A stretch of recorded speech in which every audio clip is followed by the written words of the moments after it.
आज शेयर कर रही हूँ साबुत मूंग के बहुत ही टेस्टी बड़े। और इन बड़ों को आप सुबह के ब्रेकफास्ट में या शाम के चाय के साथ सर्व कर सकते हैं। हमने यहाँ पे साबुत मूंग को लिया था और उसको पूरा ओवरनाइट भिगो के रखी थी और ये अच्छी तरह से सॉफ्ट हो गया है। तो अब मैं इसका एक दरदरा सा पेस्ट बना लूँगी। बिल्कुल फाइन पेस्ट नहीं बनाना है, क्योंकि बड़े के अंदर जब ये इसका जो पेस्ट होगा थोड़ा दरदरा रहेगा तो उसका जो टेस्ट होता है बहुत ही डिलीशियस आता है।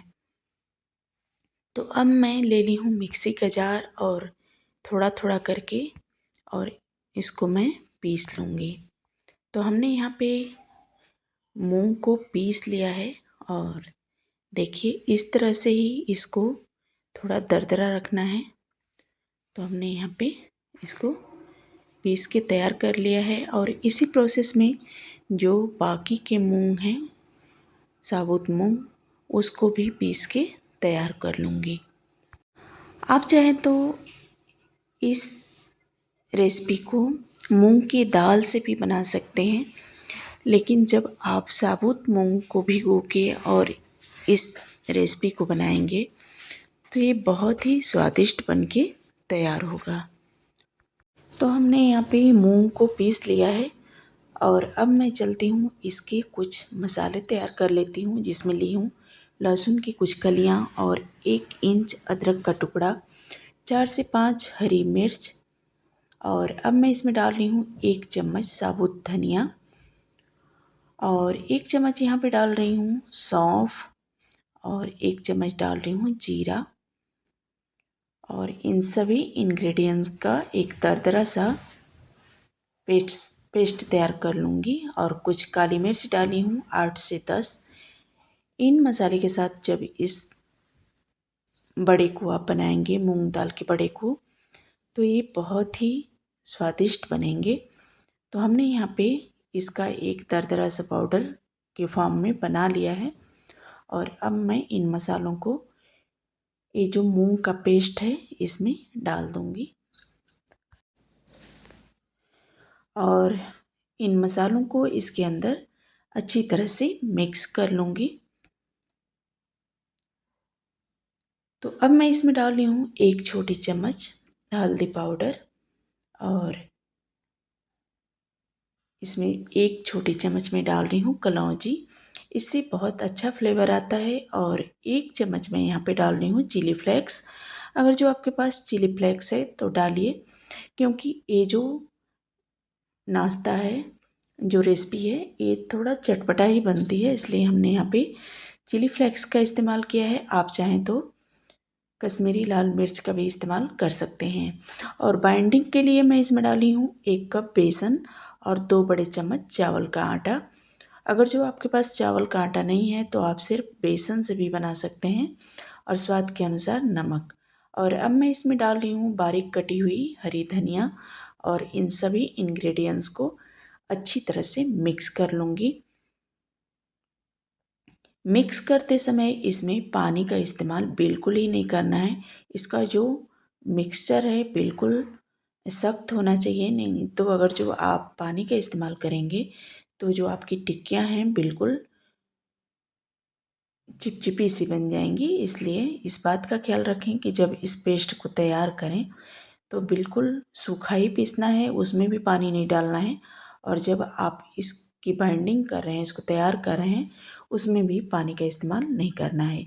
जो आप बेसन डालेंगे वो जो ये मूंग दाल का पेस्ट है इसी के साथ उसको अच्छी तरह से मिक्स करना है। वो एक बाइंडिंग के लिए डाला जाता है, जिससे कि जब आप इसकी टिक्कियाँ बनाएंगे तो वो टूटेंगी फटेंगी नहीं। और हमने यहाँ पे पानी भी ले लिया है बाउल में। अगर जो टिक्कियाँ बनाने में आपको कोई दिक्कत महसूस हो तो थोड़ा सा हाथों पे पानी लगा सकते हैं, नहीं तो आप चाहें तो कोई वेजिटेबल ऑयल भी लगा के इसको बना सकते हैं। तो पहले मैं इसके बॉल्स तैयार कर लूँगी। ऐसे ही 1 बाय 1 करके सारे बॉल्स हमने यहाँ पे तैयार कर लिया है। और गैस पे हमने कढ़ाई रख दी है और तेल भी अच्छी तरह से गर्म हो गया है। तो इस तरह बॉल्स बनाने में क्या होगा कि जब आप कढ़ाई में इसकी टिक्कियाँ डालेंगे तो आप ऐसे टिक्कियों को बना बना के और कंटिन्यू डालते रहेंगे, इसलिए पहले बॉल्स को बना के तैयार करके रख सकते हैं। अगर जो आप ऐसे चाहें तो वैसे भी बना सकते हैं। हमने आसानी के लिए पहले बॉल्स को बना लिया है, तो अब मैं इसकी पतली पतली टिक्कियाँ बना लूँगी। बहुत ज़्यादा मोटा नहीं रखना है, इसकी जो थिकनेस है बिल्कुल ऐसी ही होनी चाहिए। और इधर जो तेल है वो भी अच्छी तरह से गर्म हो गया है, तो अब मैं इसको मीडियम टू हाई फ्लेम पे फ्राई कर लूँगी। बहुत ज़्यादा लो फ्लेम पे नहीं फ्राई करना है, नहीं तो ये बहुत ज़्यादा ऑयली जैसे बन जाएगा। वैसे भी ये जो मूंग दाल का पेस्ट है ये बहुत ज़्यादा ऑयल को ऑब्जर्व नहीं करता है, तो इसलिए इसको मीडियम टू हाई फ्लेम पे ही फ्राई करें। ये टिक्कियाँ अच्छी तरह से अंदर तक फ्राई हो जाएंगी और क्रिस्पी बनेंगी। तो हमने इसको एक साइड से पलट दिया है और इसी तरह इसको अच्छी तरह से दोनों साइड से गोल्डन ब्राउन होने तक फ्राई कर लूँगी, यानी कि बिल्कुल क्रिस्प होने तक फ्राई कर लूँगी। तो यहाँ पे जो टिक्कियाँ हैं बिल्कुल क्रिस्पी हो गई हैं, तो अब मैं इसको एक प्लेट में निकाल लूँगी और इसी प्रोसेस में बाकी की बची हुई टिक्कियों को भी बना के तैयार कर लूँगी।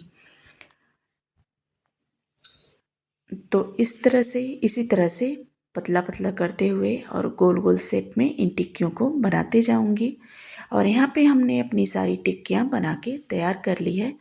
तो आई होप कि आप सभी को ये साबुत मूंग की चटपटी टिक्कियाँ पसंद आएंगी और आप सभी भी ज़रूर ट्राई करेंगे। इसको और चटपटा बनाने के लिए हमने यहाँ पे ले ली है 5 से 6 हरी मिर्च और इसको बीच से हमने चीरा लगा लिया है और इसको तेल में हल्का सा फ्राई कर लूँगी। यहाँ पे हमने गैस के फ्लेम को ऑफ़ कर दिया है, क्योंकि तेल जो है पहले से ही बहुत ज़्यादा गर्म है, तो इसको बहुत ज़्यादा मिर्ची को नहीं पकाना है, हल्का सा इसको बस सेक लेना है। तो हमने यहाँ पे सेक लिया है और ये कटोरी ले ली हूँ। इसमें हमने डाली है 2 चम्मच नींबू का रस और इसमें मिर्चियों को डाल दी हूँ और ऊपर से डाल रही हूँ काला नमक और इसको अच्छी तरह से मिक्स कर लूँगी। जब आप हरी मिर्च को इस प्रोसेस से बनाएंगे तो आपकी जो हरी मिर्च है बहुत ही स्वादिष्ट बन के तैयार होगी। और आप चाहें तो ज़्यादा क्वांटिटी में हरी मिर्च को इस तरह से बना करके किसी कांच के जार में भर के और रख सकते हैं।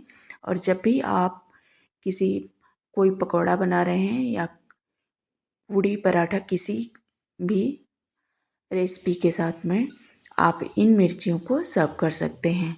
तो यहाँ पे हमने टिक्कियाँ बना के तैयार कर ली और अब मैं हरी मिर्च के साथ इसको सर्व की हूँ। बहुत ही स्वादिष्ट बन के तैयार हुई है।